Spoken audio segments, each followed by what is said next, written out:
The drama surrounding Jake Paul didn't end when the final punch landed. In many ways, that was only the beginning. What unfolded after the knockout has become one of the most talked about moments in modern boxing culture. Not because of trash talk, viral clips, or online theatrics, but because of a quiet, unexpected act that flipped the narrative on its head and forced everyone watching to confront the reality of what had just happened inside the ring.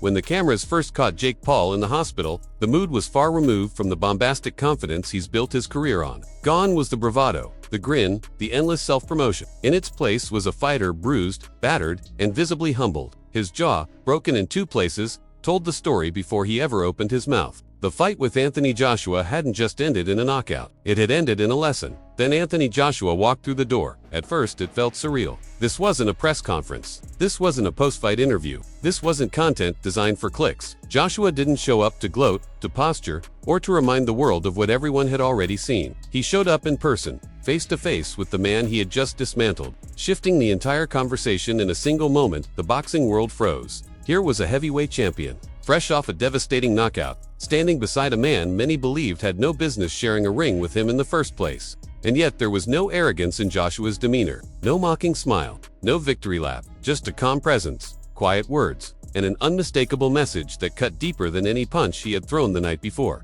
This wasn't just about winning, this was about respect, consequences, and the reality of heavyweight boxing.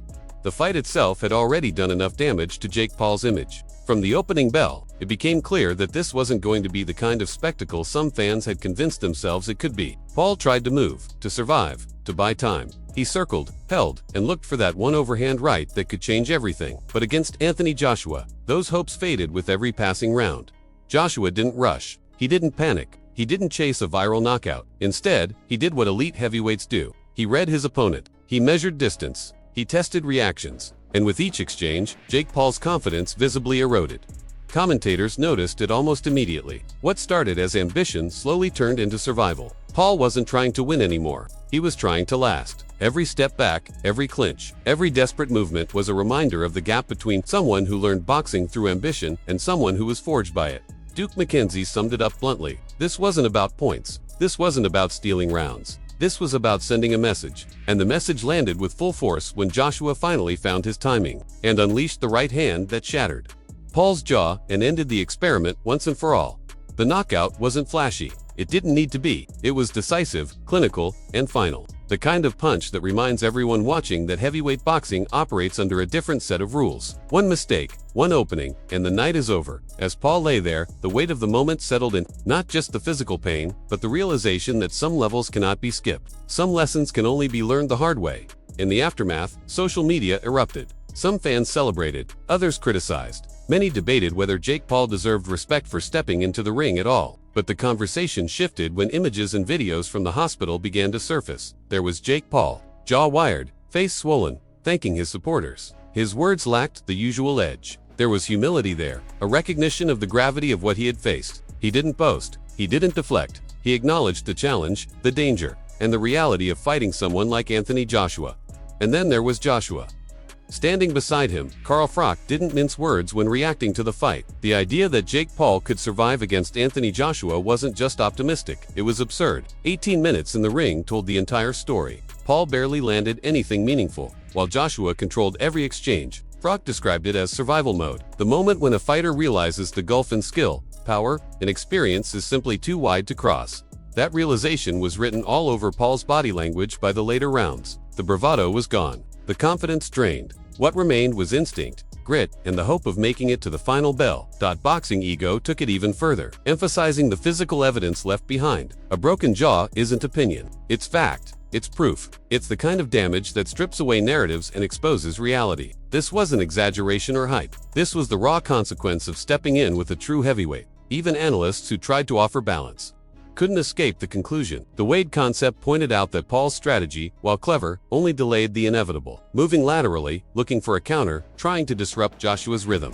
It made things slightly awkward at times, but never dangerous. Joshua adapted, stayed composed, and waited for his moment. Nikisa Badarian highlighted something else entirely. Heart. Whatever people think of Jake Paul, it takes courage to step into a ring with someone like Anthony Joshua. That courage trended online, briefly overshadowing even the knockout itself. Respect for Hart became the conversation. but even that respect came with an unspoken caveat. Heart alone isn't enough. At this level, Johnny Nelson captured the psychological aspect better than anyone. This wasn't about brutalizing Jake Paul for entertainment. It was about dismantling the belief system that suggested he belonged there. Round by round, punch by punch, Joshua stripped away the illusion, the confidence, the self-belief, the persona. By the end, Paul wasn't just physically beaten, he was mentally broken down to reality. Eddie Hearn explained that patience was key. Joshua didn't need to rush. He needed to understand Paul, read his movement, and choose the right moment. When that moment came, the result was devastating. Broken jaw, sparked out, end of discussion. Dave Allen was even more blunt. This wasn't a fight. It was once. Paul deserved credit for fitness and clever movement, but none of that changed the hierarchy. Power, skill, and ring IQ decided everything. David Hay acknowledged Paul's game plan and even praised it. Lateral movement, patience, looking for the big shot, but elite skill neutralizes cleverness. Timing beats hope, precision beats ambition, and when Joshua landed clean, the fight ended exactly how everyone deep down expected it would. The exposure, as some pointed out, wasn't even about Jake Paul, it was about Anthony Joshua. Entire audiences who had never truly watched heavyweight boxing saw firsthand what real power, control, and experience looked like. Joshua didn't just win, he educated Logan Paul, watching his brother endure the punishment, focused on toughness, rolled ankle, broken jaw, still standing, still fighting. That toughness is undeniable. But toughness doesn't close a 40-pound weight gap. Toughness doesn't erase years of elite training. Toughness doesn't protect you from perfectly timed heavyweight punches. Anthony Joshua himself admitted the performance wasn't perfect. It took longer than expected. It wasn't the marauding one-round destruction some fans predicted. But the goal was clear. Pin him down, hurt him, finish him. And that goal was achieved. Ariel Helwani described the fear factor perfectly. Every punch Joshua throws carries consequence. His reach, power, and combinations mean the fight can end at any second. Watching Paul react, flinch, retreat, it was clear he understood that danger on a visceral level. Daniel Cormier saw the same thing. Joshua wasn't scrambling. He wasn't forcing. He was operating with ease, showing the difference between someone trained at the highest level and someone still learning on the fly.